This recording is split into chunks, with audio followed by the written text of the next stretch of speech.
Good morning, friends. I'm Sunita Fadkule, working in Jayawantram Sound College of Engineering, Hadapsar, Pune. In earlier lecture, we have seen the analytical part of viscous vibration, free vibration with viscous damping. Okay, so this was our system: spring, damper, mass. This was the free body diagram of mass, and we have found out this equation of motion: mx double dot plus cx dot plus kx is equal to 0. So as it was a differential equation of second order. What was the solution?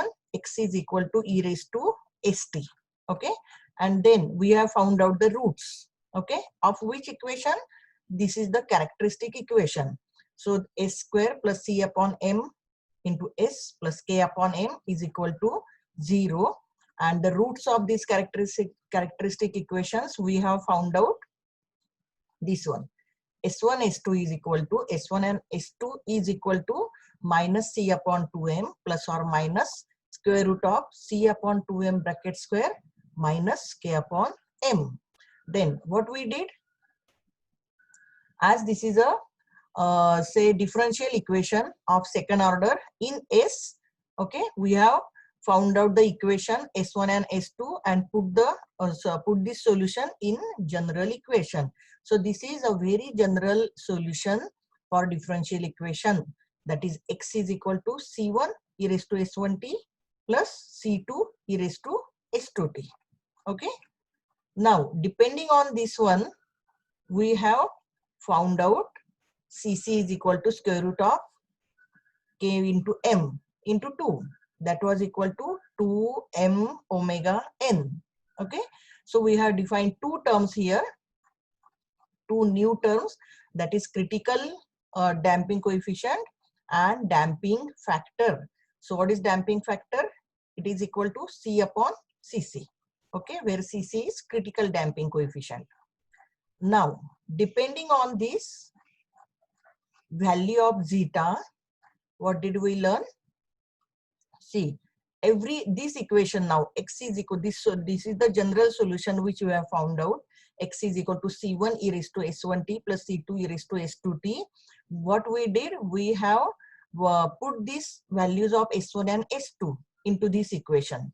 Okay, but not as it is. What we did, we have found out the value of C upon 2m in terms of zeta. So what we got, C upon 2m is equal to zeta into omega n. So S1, S2, then final value of the S1, S2 in terms of zeta, we got S1 and S2 is equal to minus zeta plus or minus square root of zeta square minus 1 bracket complete into omega n. Okay, then putting the value of this S1, S2. Now depending on these values of S1, S2, okay, we have defined three systems. What were those three systems? Over damped, critically damped, and under damped. Okay, so over damped means when zeta is greater than 1, that is C is greater than Cc. What is critically damped? When zeta is equal to 1, that is C is equal to Cc. And what is under damped? When zeta is less than 1, that is C is less than Cc. Okay, now today in today's lecture, we are going to study in detail two systems. First is over damped system and second is critically damped system. And then in the next lecture, we are going to study under damped system. Okay, so we are going to study two parts of all these three systems. One is analytical part and second is physical interpretation of this system. Okay, so we have seen this one also. What are the types of roots? Okay, so for over damped system, S1 and S2, two roots were real, negative, and unequal. For critically damped, roots were real, negative, and equal. And for under damped, complex conjugate values respectively. Okay, so now just see this diagram. Okay, see this diagram represent displacement time graph for all three systems. Okay, see, let us first see this over damped system. Okay, this where is this over dam system, this is which is shown by red color, over dam system. See how the displacement time graph for this over dam system. Okay, say this is the displaced position of the body. Say your mass has moved from mean position by this much amount and release. What will happen? Your system will start moving and it will come to the rest position, and it takes a very long time to come to the rest position. And see, it is not crossing the mean position. Okay, it is remaining on one side of mean position only. Okay, so this is the displacement time graph for over dam system. That means when zeta is greater than 1. This we are going to study in detail now. Okay, how this graph has come. Okay, and then what is the second system today we are going to study? That is critically damped system, when zeta is equal to 1. So what is the nature of graph for this critically damped system? See, when it starts from here, as time increases, it will go by this way. Okay, so again, this displacement is not crossing the equilibrium position. It is not going beyond that one. Okay, so it will be just coming to the rest position as early as possible as compared to over dam system. Okay, so that means what? The displacement time graph for over dam and for critically damped system is almost same. That is, nature is same, but for over dam system, it will take too much time to come to the rest position without crossing mean position. And for critically damped system, it will immediately or at the earliest come to the rest position again without crossing the equilibrium position. Okay, so now these two graphs we are going to study how this has come mathematically, and we have to see the physical interpretation also. Okay, so let us study the first system, that is over dam system. Okay, that means zeta is greater than 1. So first part we will study analytical solution. Okay, so what we have seen in the earlier lecture, that the roots of the characteristic equation of vibratory motion is given by S1 and S2 is equal to minus zeta plus or minus square root of zeta square minus 1 bracket complete into omega n. Okay, now in this case our zeta is greater than 1.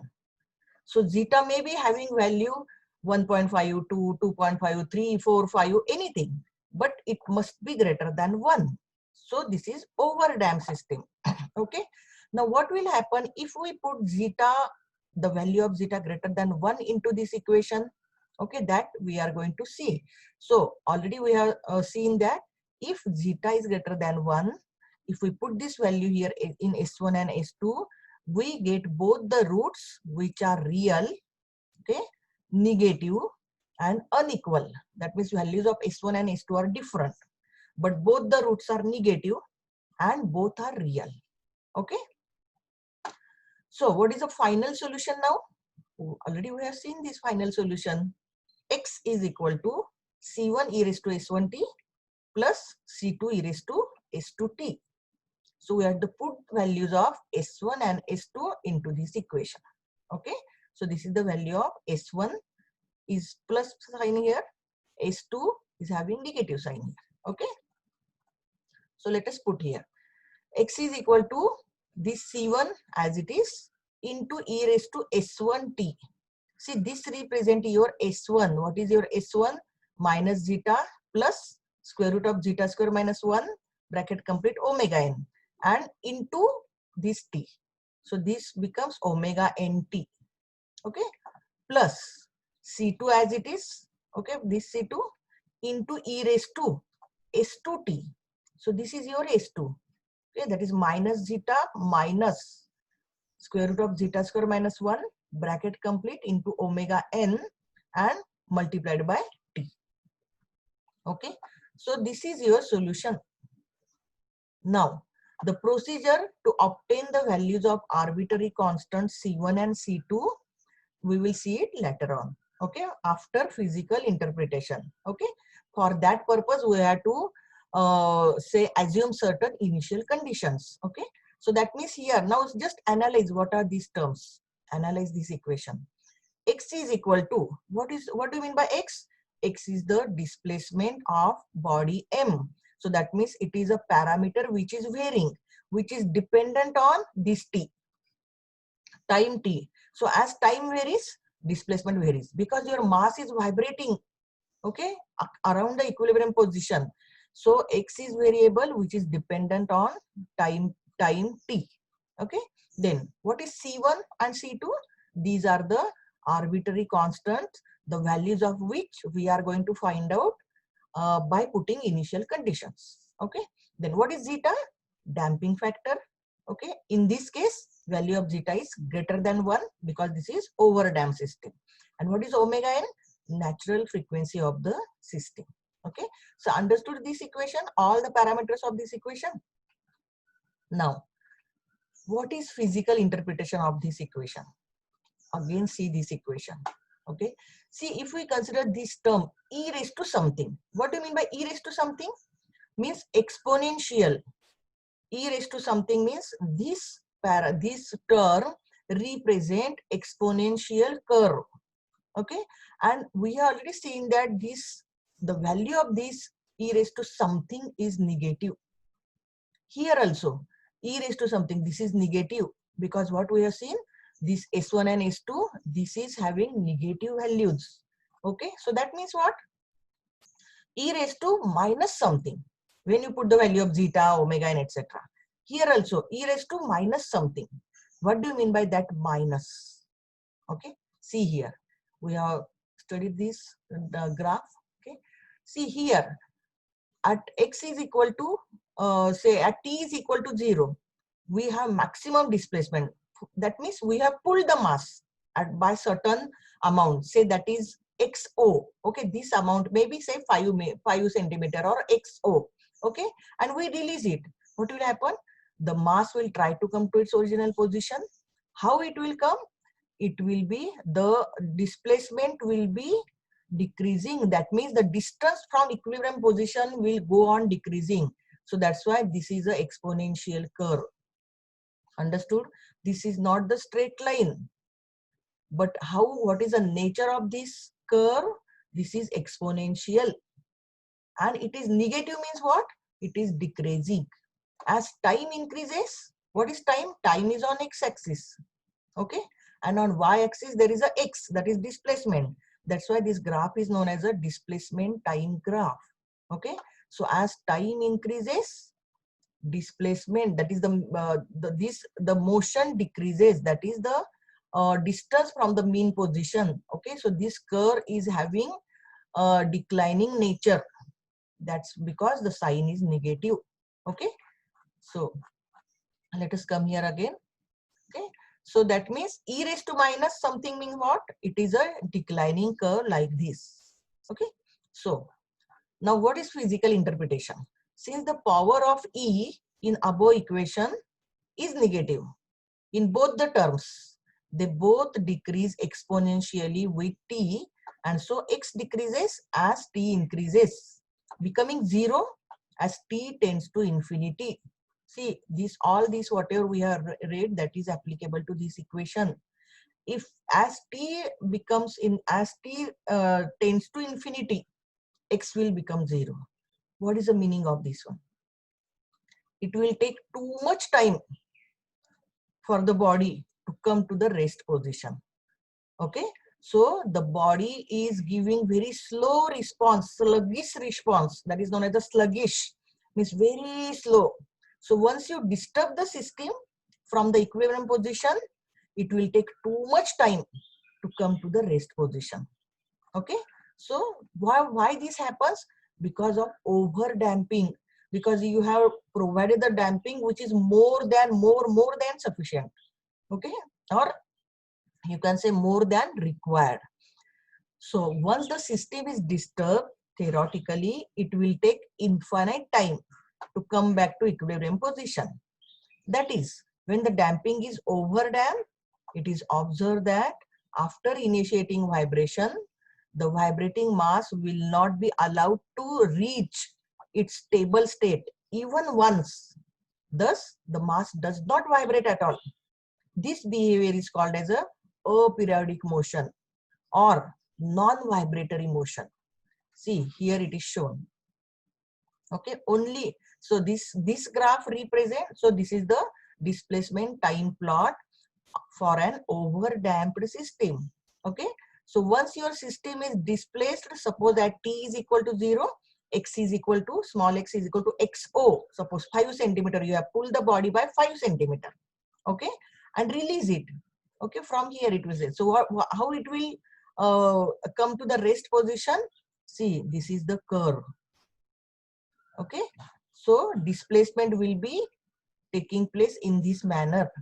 So as t increases, your displacement will be taking this curve, and slowly it will come to the rest position. So theoretically it will be taking infinite time, but we know practically after some time it will come to the rest position. So such type of motion is known as non-vibratory motion or aperiodic motion. Okay, what do you mean by periodic motion? Periodic motion means the motion which is taking place around the mean equilibrium position to and fro, that is up and down like this. This is a to and fro fluctuations, that is known as a periodic motion.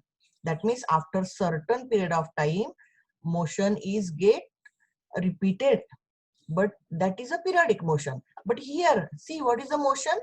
Aperiodic, because it is not even crossing once the equilibrium position. It is not going down. It is remaining on its one side only where it is. That means I have pulled the mass, say downward by 5 centimeter. Okay, and release it. What will happen? Mass will slowly will come to the rest position. Okay, it will not vibrate at all.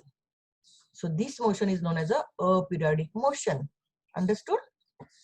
So now we have to find out the values of C1 and C2 considering the initial conditions. Okay, so let us imagine the body to be displaced through a distance capital XO from the equilibrium position. Okay, and released without any initial velocity. That means I have not pushed the system, I have just released the system. Okay, so these are your initial conditions. At t is equal to 0, x is equal to capital XO. Okay, that means you have pulled the system downward, suppose downward or upward in any direction. Okay, and what is second condition? At t is equal to 0, x dot is equal to 0. That means velocity is equal to 0 because you are not pushing the system, you are just releasing is, that means initial velocity is 0. Okay, so what are your condition? At t is equal to 0, x is equal to XO, at t is equal to 0, x dot is equal to 0. That means now I have pulled the system, I have displaced the system, say at the bottom position, bottommost position. Okay, that is your initial position. Okay, now from that position I am going to release the mass. So the displacement x is given now. Okay, we have studied this equation. X is equal to C1 into e raised to S1t. So what is your S1? Minus zeta plus square root of zeta square minus 1 into omega nt, plus C2 into e raised to S2t. So what is S2? Minus zeta minus square root of zeta square minus 1 into omega nt. Okay, now as we have to put this, use this condition, x dot is equal to 0, we have to find out x dot. Okay, so differentiating this above equation of x with respect to t. So dx by dt, that is equal to x dot, is equal to, now see first term, C1 is constant. Okay, so C1 into bigger bracket, what is the differentiation of e raised to, say anything into t, e raised to this term into t, you are differentiating with respect to t. So this will become, this is the coefficient. Okay, so you have to write down as it is, minus zeta plus square root of zeta square minus 1 into omega n. Okay, into e raised to, as it is, you know what is the differentiation of e raised to 5t with respect to t, 5 into e raised to t. So that 5 means nothing but this term. Okay, So this is the differentiation of first term. What is the differentiation of second term? C2 is constant, so we have written as it is into bigger bracket. Again, differentiation of e raised to minus s2t. So what is s2? You have to write as it is. It's a coefficient. So this is s2, that is minus zeta minus square root of zeta square minus 1 into omega n into e raised to this term as it is. Okay, keep it as it is. We are not going to simplify further. Now we are going to put the conditions. So what is first condition? At t is equal to 0, x is equal to xo. This is your equation. Okay, x is equal to xo, capital XO. And here we have to put t is equal to 0. So what will be this equation? XO is equal to C1 into e raised to 0, because t is 0 here, plus C2 into e raised to 0, because t is 0. Okay, so let us see here. XO is equal to C1 e raised to 0 plus C2 e raised to 0. Okay, so what are you getting? XO is equal to C1 plus C2. So from the first initial condition, we are getting this equation XO is equal to C1 plus C2. Now let us put the values in the second condition. Okay, so x dot is equal to what? 0. Okay, at t is equal to 0.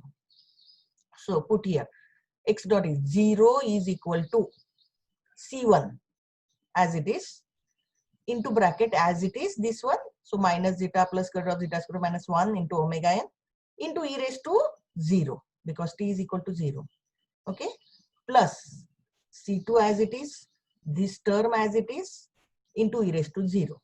Okay, so this we have written here. See, 0 is equal to C1 minus zeta plus square root of minus zeta square minus 1 into omega n into e raised to 0 plus C2 into bracket minus zeta minus square root of zeta square minus 1 into omega n into e raised to 0.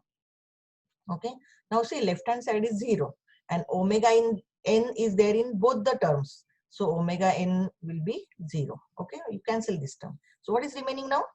0 is equal to C1 into bracket minus zeta plus square root of zeta square minus 1 plus C2 into bracket square minus zeta minus square root of zeta square minus 1.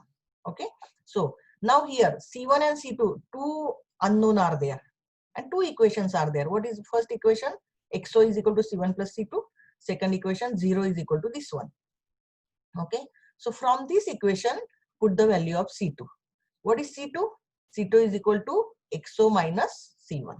Okay, C2 is equal to XO minus C1. So putting the value of C2 here into this second condition.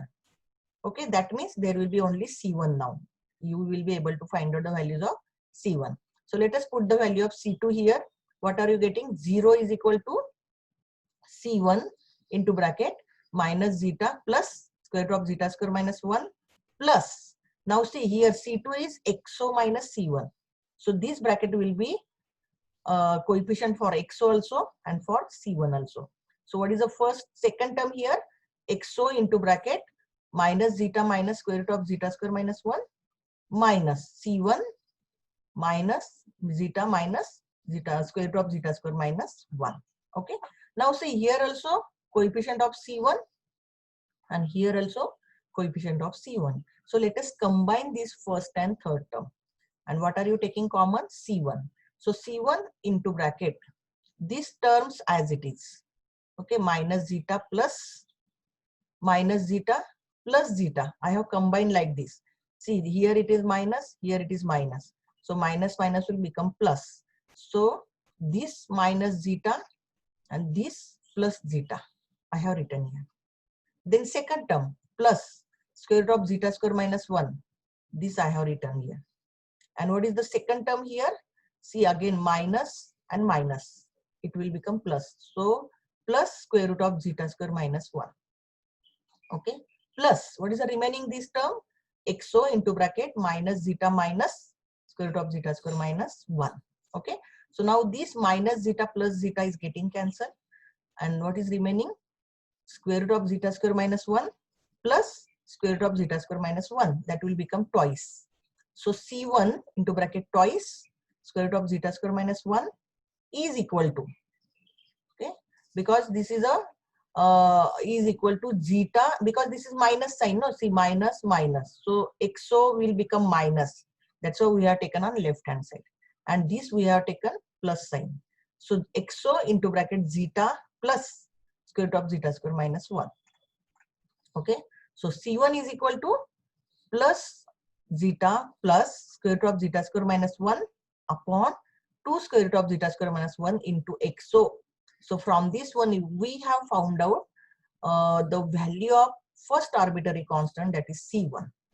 When you put the value of c1 into this equation here, you will get value of c2. Okay, so both c1 and c2 we got the value in terms of xo, that is initial position. Okay, so c1 is this one, zeta, and xo, it is in terms of zeta and xo. Putting the value of c1 into this equation, we are getting, this is just a mathematical terms, okay, we are getting xc2. So putting the value of c1 and c2 into your equation of x, that is motion. So what is your x is equal to c1 into e raised to minus zeta plus square root of zeta square minus 1 into omega nt plus c2 into e raised to this term. Okay, so now put the values of c1 and c2. What is your c1? This one. Okay, there is a numerator, there is a denominator.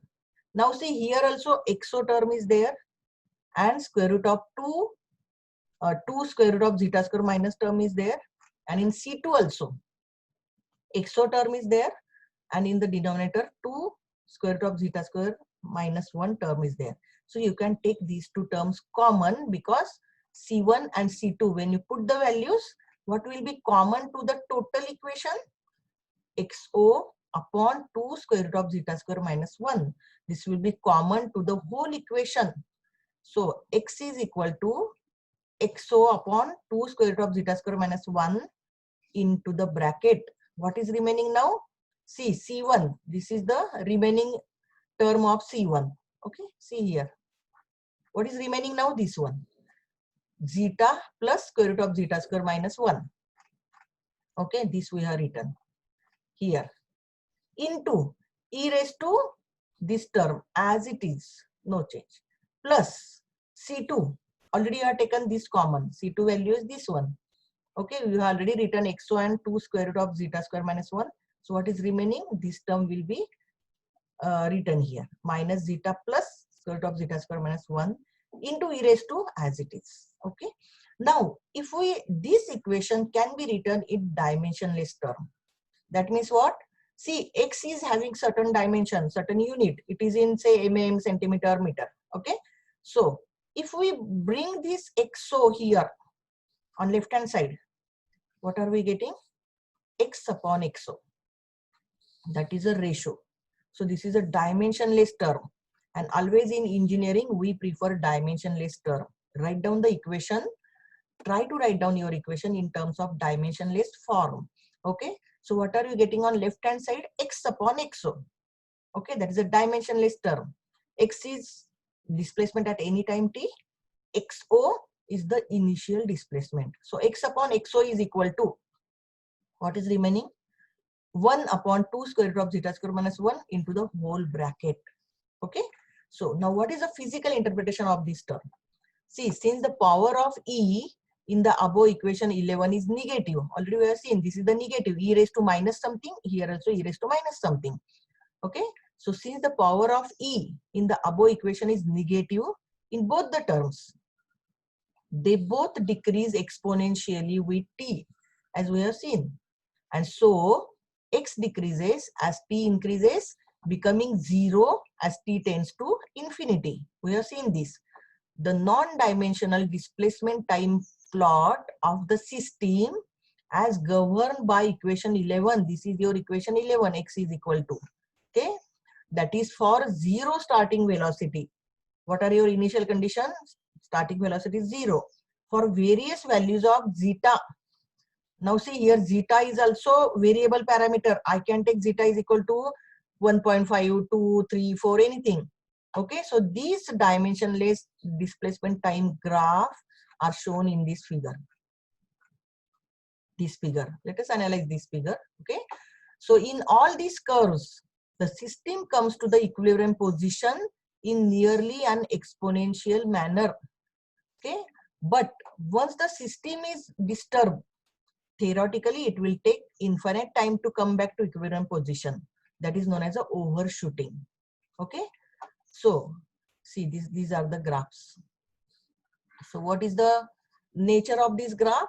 Or on y-axis, it is a dimensionless parameter x upon xo.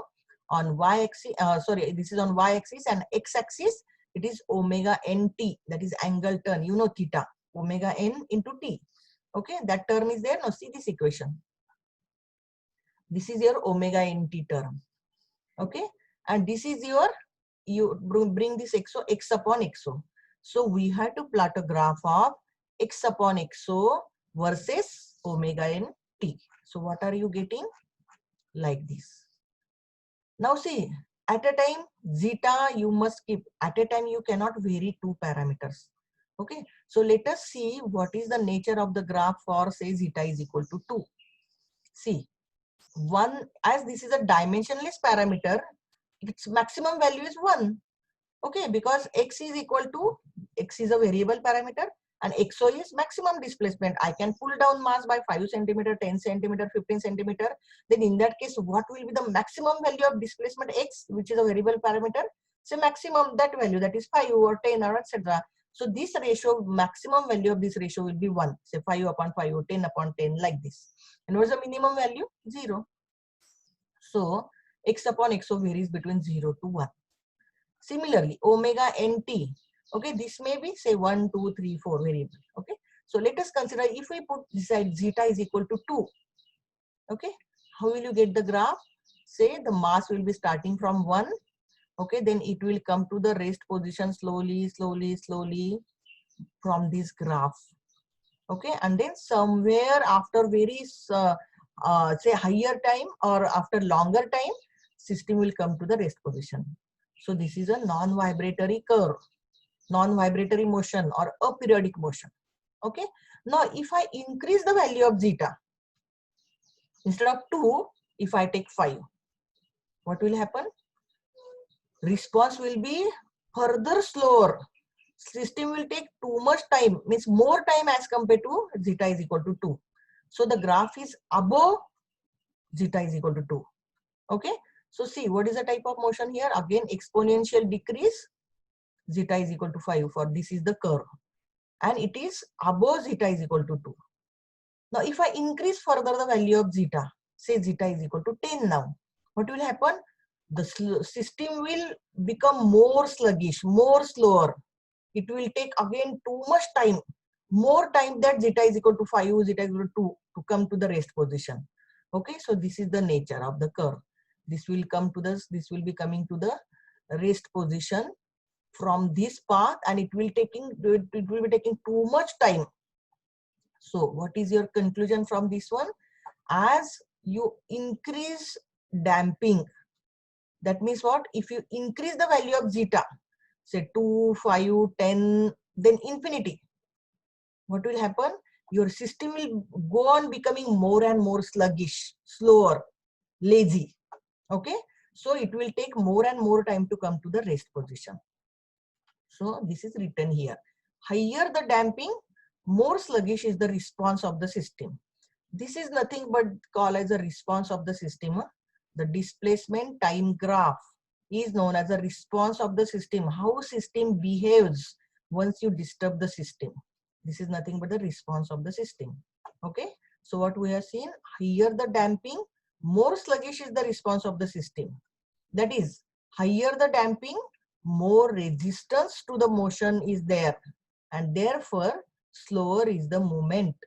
Okay, so it is observed that vibrating mass will not be allowed to reach its stable state even once, means it is not crossing the mean position.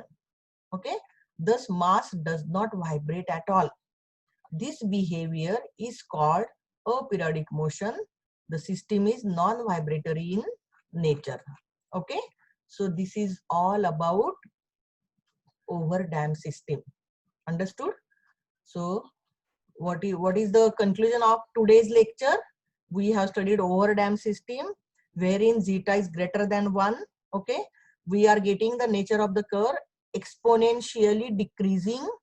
Okay, and as we increase the value of zeta, system will become more sluggish, more response, more slower, and it will be taking more and more time to come to the rest position. And the nature of the motion is aperiodic motion or non-vibratory motion. Okay, now in the next lecture we are going to study the critically damped system, that is zeta is equal to 1. Okay, thank you.